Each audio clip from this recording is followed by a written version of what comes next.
Netanyahu के कोप का नया शिकार, अब यमन पर हुआ प्रहार।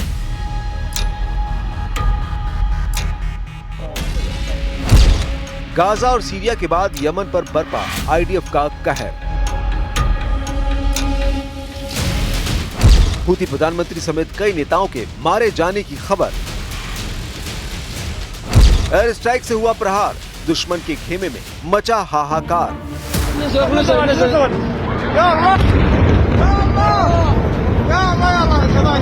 यमन का आसमान बारूदी शोलों से धधक उठा है। इजराइल के खिलाफ हथियार उठाने वालों को ये आग लील रही है।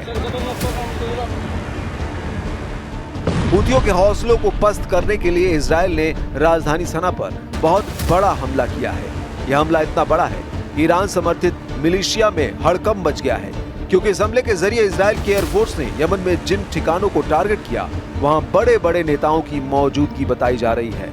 यानी इस बार इजराइल की तरफ से सीधे हूतियों की जड़ पर वार किया गया है।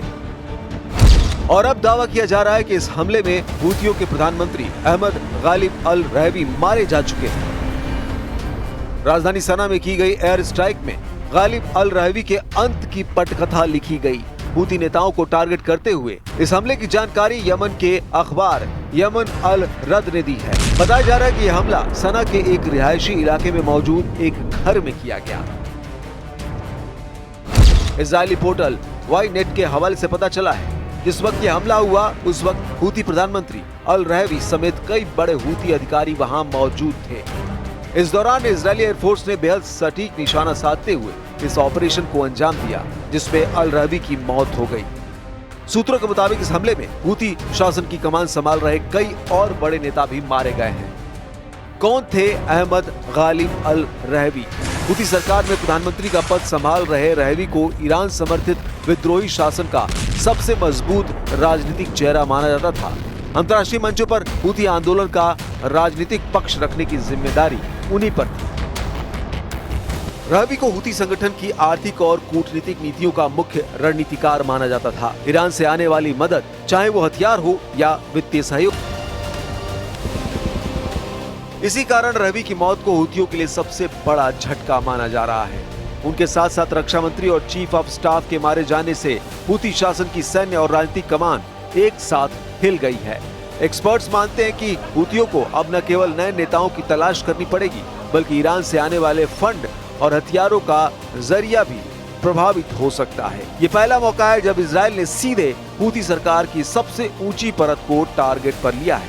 गाजा और सीरिया के बाद यमन पर यह हमला एक संदेश भी है कि इजराइल अपनी सुरक्षा के लिए किसी भी हद तक जा सकता है। नेतन्याहू ने भी साफ कहा है कि जो हमें मारना चाहेगा हम उसे मारेंगे, जो हमें धमकी देगा उसका जवाब देंगे। משטר הטרור החותי לומד בדרך הקשה שהוא ישלם ומשלם מחיר כבד מאוד על התוקפנות שלו נגד מדינת ישראל. מי שתוקף אותנו, אנחנו תוקפים אותו. מי שמתכנן לתקוף אותנו, אנחנו תוקפים אותו.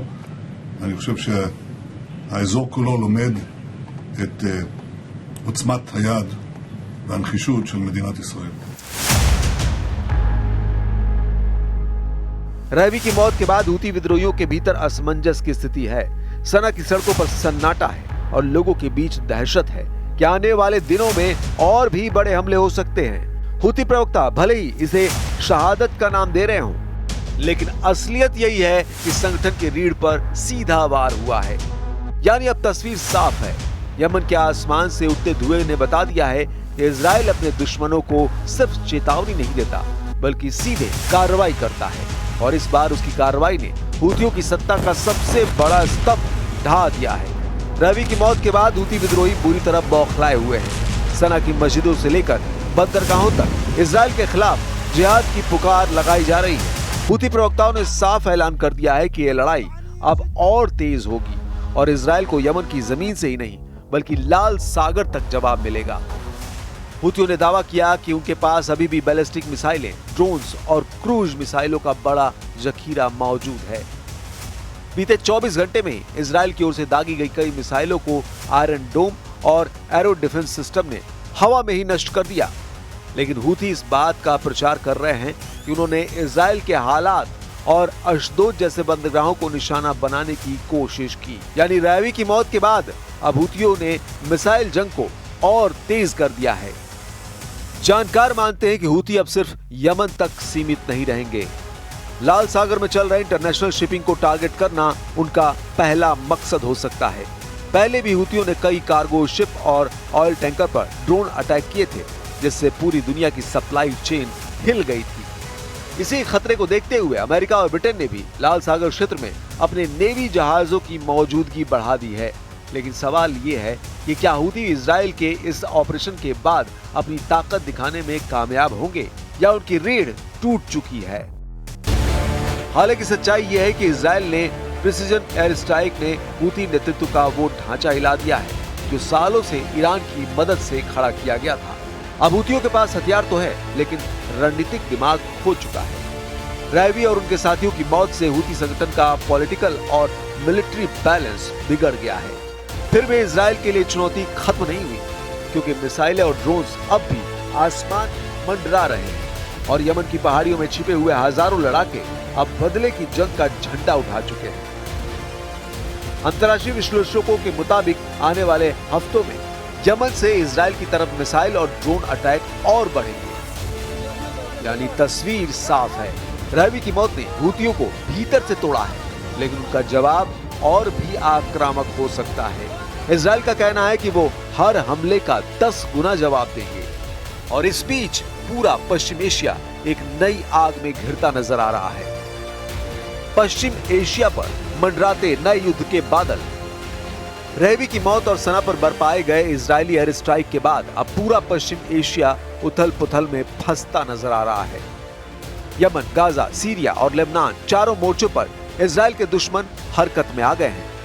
और यही वजह है कि एक्सपर्ट्स कह रहे हैं ये आग सिर्फ यमन तक सीमित नहीं रहेगी, बल्कि पूरे क्षेत्र को अपनी लपटों में ले सकती है। ईरान ने इस हमले की कड़ी निंदा की है और साफ कहा है कि इजराइल की कार्रवाई युद्ध की नई आंच है। ईरान पहले ही हुतियों को हथियार और फंड मुहैया कराता रहा है। ऐसे में रैवी और उनके साथियों की मौत तेहरान के लिए भी बड़ा झटका है। जानकार मानते हैं कि ईरान अप्रत्यक्ष रूप से नहीं तो अप्रत्यक्ष रूप से अपनी प्रॉक्सी मिलिशिया के जरिए इजराइल पर दबाव बढ़ाने की कोशिश करेगा। लेबनान में हिजबुल्लाह पहले ही उत्तरी इजराइल की सीमा पर हमले तेज कर चुका है। सीरिया में ईरानी ठिकानों पर इजराइल के लगातार हमले हो रहे हैं और अब यमन में हुतियों की रीढ़ पर वार, यानी पूरा ईरान समर्थित नेटवर्क सीधा टारगेट पर है। इस पूरे घटनाक्रम ने सऊदी अरब और खाड़ी देशों को भी बेचैन कर दिया है। सऊदी, जिसने हाल ही में हुतियों के साथ युद्ध विराम की कोशिश की थी, अब दुविधा में है।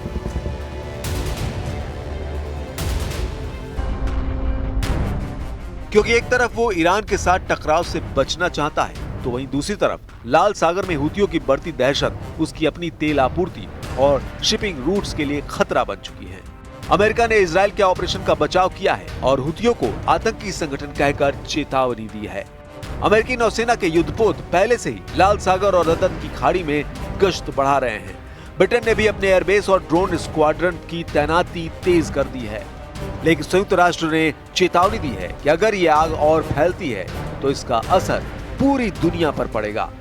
खासतौर पर तेल और गैस की कीमतों में उछाल, शिपिंग कॉरिडोर पर संकट और लाखों शरणार्थियों का नया पलायन पश्चिम एशिया को एक बार फिर युद्ध की अंधेरी सुरंग में धकेल सकता है। इस बीच यूएन महासचिव ने कहा है, यमन से लेकर गाजा तक फैली हिंसा सिर्फ क्षेत्रीय नहीं बल्कि वैश्विक संकट में बदल सकती है। यानी तस्वीर साफ है, रैवी की मौत ने जहां हुतियों को कमजोर किया है, वहीं इसका असर पूरे पश्चिम एशिया पर लावा बनकर फैल रहा है। ईरान, इजराइल, हिजबुल्लाह, हुती और गाजा के गुट सब इस आग में फंसे हुए हैं।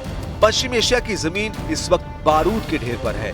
रैवी की मौत सिर्फ एक नेता का अंत नहीं बल्कि पूरे भू राजनीतिक संतुलन को हिलाने वाली घटना है।